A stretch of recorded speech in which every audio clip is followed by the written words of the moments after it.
One of the highlights of my meet and greet day down at Disney Springs was when Jen Oakes got to join us for a live question and answer session with her.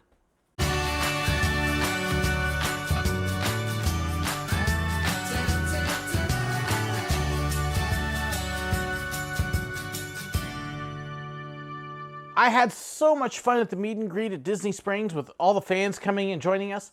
But one of the highlights of it was when Jen Oakes arrived and we got to do a live collab and question and answer with everybody that was there.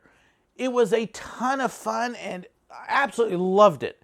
It's taken a while longer to get this posted though because it was a windy day and that played havoc with our microphones and the sound that we recorded.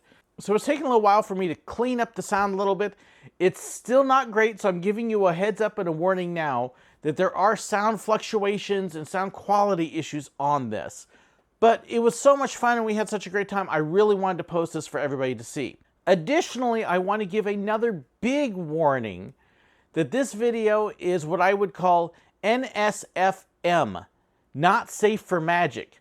There are a couple of questions where we really drop the veil and go behind the scenes of a couple different things about meeting characters. And if you are worried about preserving the magic and character integrity, this is gonna go behind that just a little bit. So please be warned, there are a couple questions that will break the magic and the immersion of Disney.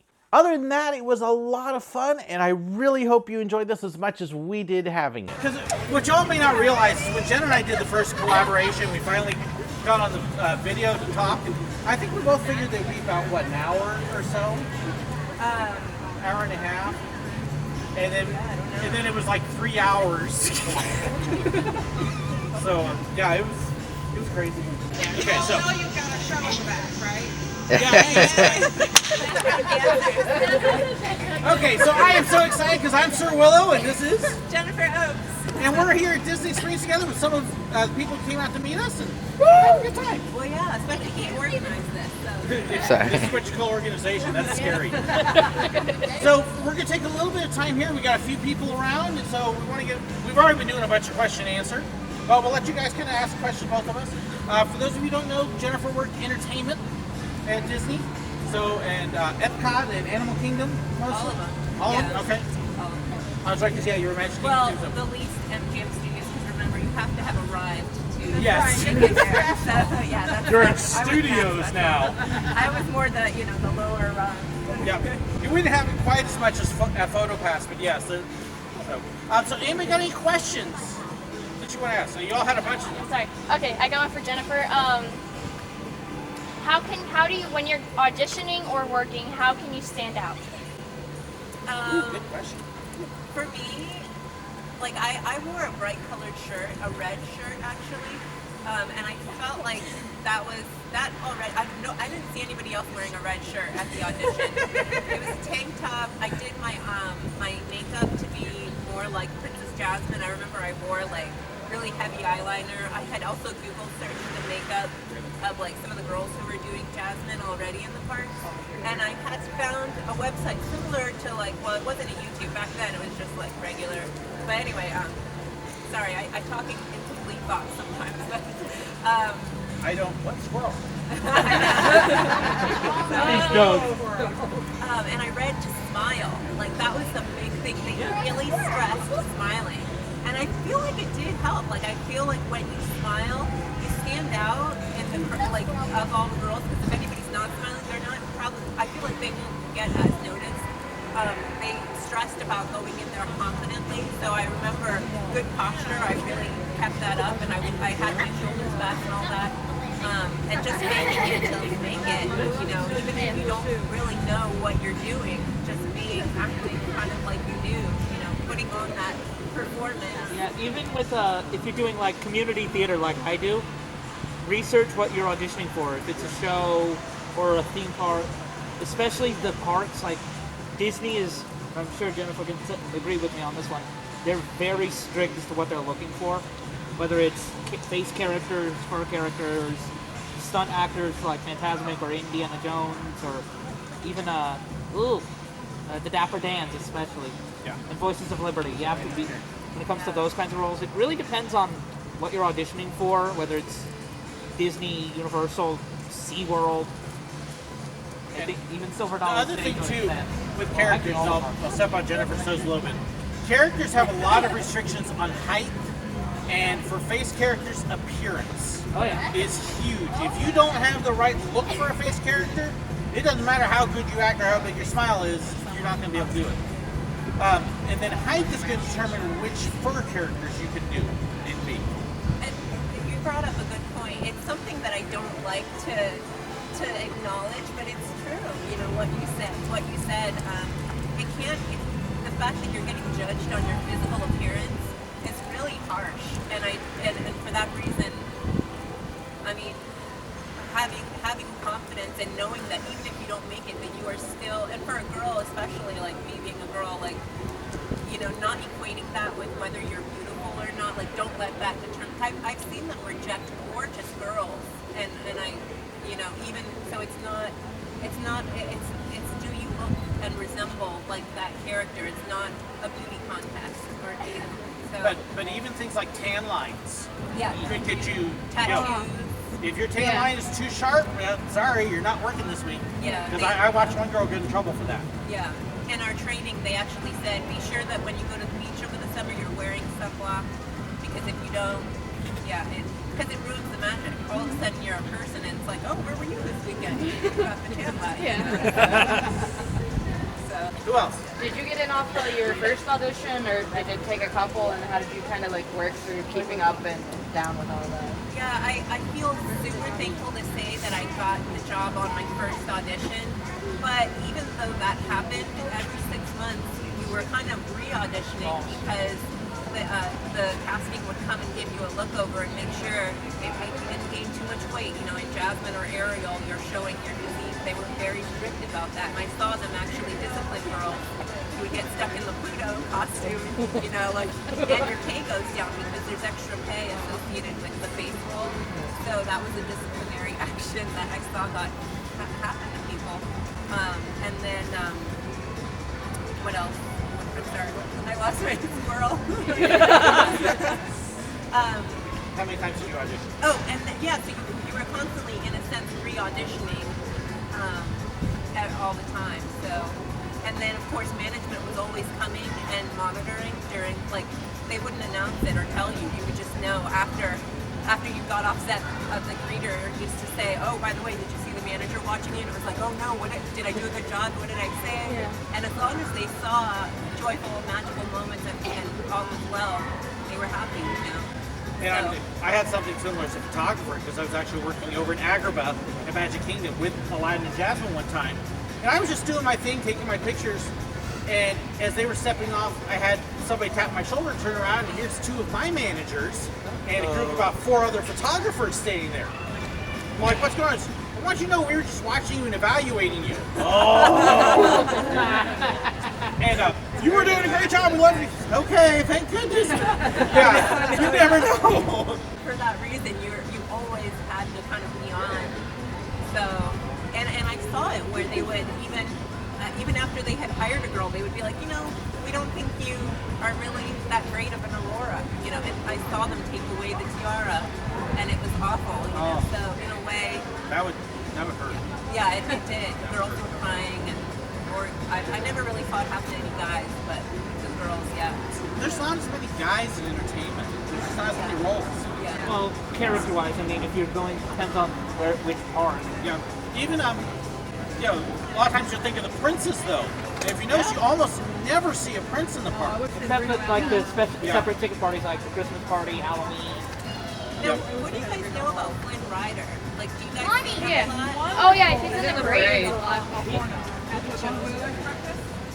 Oh my God. He's a park. He's been spotted in the park. It's delicious down Occasionally. That would be great. Breakfast are phenomenal. I gotta take my. Now, where is that at? It's at Victoria, California, over on the boardwalk. On the boardwalk, okay. They only do the Bon Voyage breakfast. So it's a plated. Okay. It's your breakfast. But it's delicious. And it's just Rapunzel and Flynn and Ariel and Eric. Okay. So lots of interaction. And I mean, I saw even just like as Rapunzel was coming in, Flynn turned to her and made himself light up. It was just How neat. Yeah. And that's special. It really is. That's special. So really, really neat interactions. This for our breakfast. I want to go. Fantastic. We went right before Well, Irma, that's which why I was was a like- great time to go because the parks were empty, the breakfast was quiet. That's actually when I got to go to Pandora. Which Yep, always go before a hurricane or right I after. might have to look at that because I'm. frozen, got off the line, and immediately back up. We didn't even have to go out of the Right, they were holding the door to get in and ride it Wow. again. That was the Saturday before Irma, so it was really neat. Five times. It's worth riding out a storm for when I that. was, Yeah. what was funny was when I went, it was a couple days before Irma. Flight of passage was 3 hours.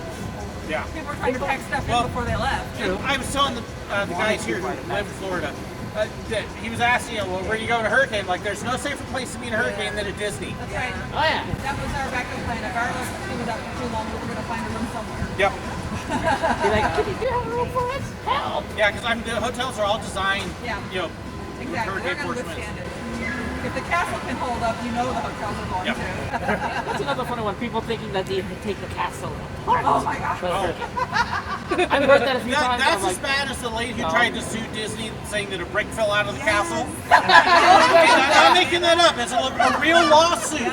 And they kept telling her, don't do it. You're not going to win. Oh, I'm going to sue you. And so she gets to court and they pull out the plans of the castle showing it's all concrete. Yeah, I've heard that one. That's one of, I love to tell that story. Yeah. Anybody else got a question? If you could bring anything back, ride, restaurant, any other attraction from Disney, what would it be? You mean take it home or one that's No, gone bring and, it back. and resurrect? Something that's gone. Well, I'm kind of looking at probably what my choice would be. Disney Quest? Disney Quest. I like the Adventurers Club. I never got to go to the Adventures Club. It was at Paradise Pier when they had all the nightclubs there. you mean And Pleasure I was Island? married or Pleasure Island. Paradise Pier is I was easy. married and my wife is not one that goes out to stuff like that. And so, you know, of course, me going as a married guy by myself would not fly. So I heard lots of really neat things, but I never got to go. The Norway ride. Oh, Maelstrom? I loved Maelstrom. I never got to go on that. It's amazing.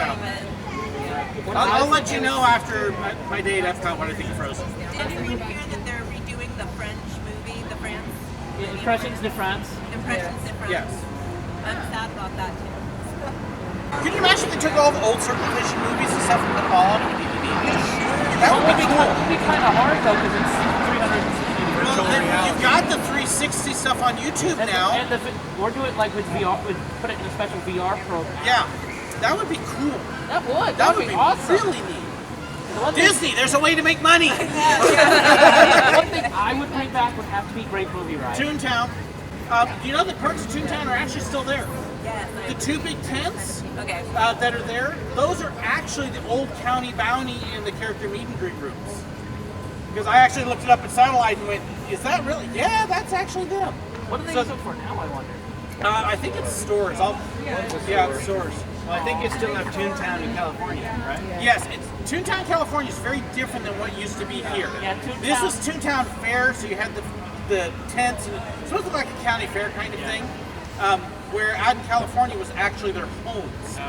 Okay. You got the Roger Rabbit right in California, and it looks a little bit more like a city. Yeah. I never got to see it here, but I've seen Toontown it in in California is basically Toontown from Who Framed Yes. Roger Rabbit. Yes. Originally, and then they changed it from Mickey's Birthday Land to Mickey's Toontown Fair. So yeah, it had a couple incarnations. Now I think it's it was Mickey's Birthday Land, then Mickey's Star Land. Oh, that's then right. Yeah. Toontown, then Mickey's. Eventually, it became Mickey's Toontown. So, but yeah, I was surprised when I was looking at the satellite the other day to find out that the county bounty was still there. I was like, whoa! I thought they got rid of that thing. Not see that coming. Here's the secret: those tents were originally built to last about 5 years. And They're still there. But yeah, if you ever want proof that Disney built stuff strong, how many hurricanes have those things been through? And they're still there. Other question? While we're on the subject of on rides, you know how Winnie the Pooh took the place of Mr. Toad?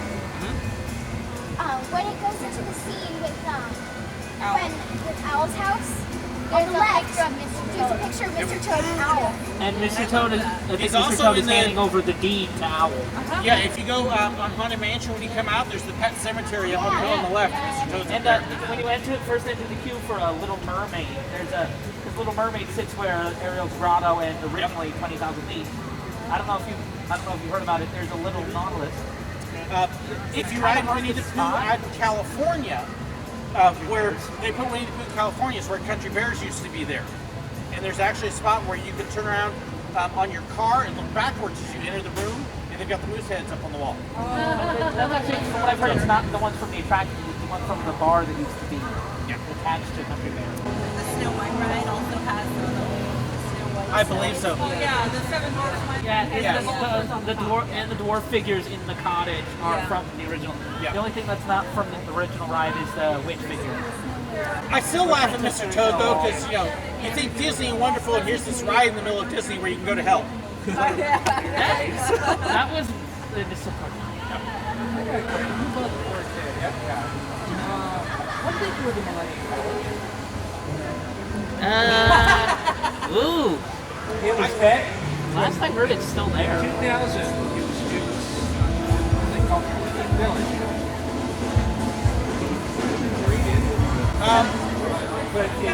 I wonder if that's the big party tip. Was it over by the United Kingdom? Yeah. Okay. Back, like behind the UK. If it's what I think it is, it was a huge wide tent, and they actually use it for private parties and business meetings and things like that. And as a photographer, I never got to go into it, but occasionally you would see gatherings there. I'm guessing that's what it is. I'm not really sure. So let's say you have your character and then they come over and they're like, sorry, you're not able to play this character anymore. What happens? Do you get fired? Do you get changed? If they take you out of a base role, they were usually given a fur character job where you would just do fur. And so, yeah, that was, I couldn't have done just fur, I feel like, for me. Maybe that's bad. I would have wanted to switch departments because there were a lot of like attractions appeal to me, public relations appeal to me. You're a people person.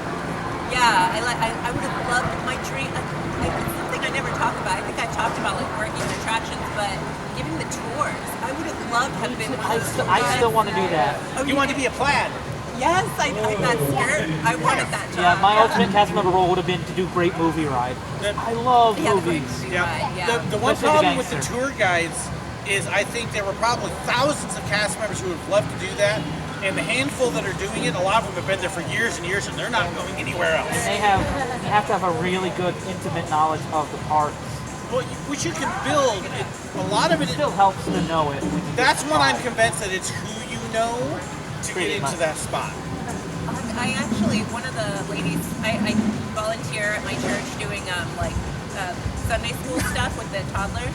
And one of the ladies who works actually gave the tour to Princess Diana when she was here. And she told me all about it and what it was like and how she had yelled at Michael Jackson one time. And She yelled at Michael Jackson. That would... Wow. She was yelling at him because he was always getting into trouble, doing things he wasn't supposed to that would cause problems for them. And he was super stressful. So he's like, oh no, he's getting on top of something. Like pull him away because you know how he loves him now. He was a big kid. Yeah. So I'll bet she's got some stories. she's got stories to tell. We were trying to watch the 1-year-old, so it was listening to her, but then also don't fall. You want to get her to sit down on your channel and tell some of these. I should. Oh my goodness. She doesn't work for Disney anymore. It's been years. But she tells me that it was so stressful, because it was 24/7 to with the big name, like Michael Jackson, Princess Diana's, and so she was, it was in the 90s that she did it. But she was after a few years, she had to, for her health, she had to stop. So Yeah, that would have been. That'd be neat. yeah. Thank you so much for watching. I hope you enjoyed this, even with the little issues with it. It was so much fun, and Jen and I really hope that we can get together again for another collab. Thank you so much for everybody who contributed to the trip and helped make it possible. Don't forget to check out the links down below in the description where you can check out the Facebook page, the Reddit page, the store, and so much more. Be sure to check out Patreon too if you want to be one of the supporters who I list at the end because they help make things like this possible. Please don't forget to like and share, and I'd love to hear your comments and feedback too. Thanks so much.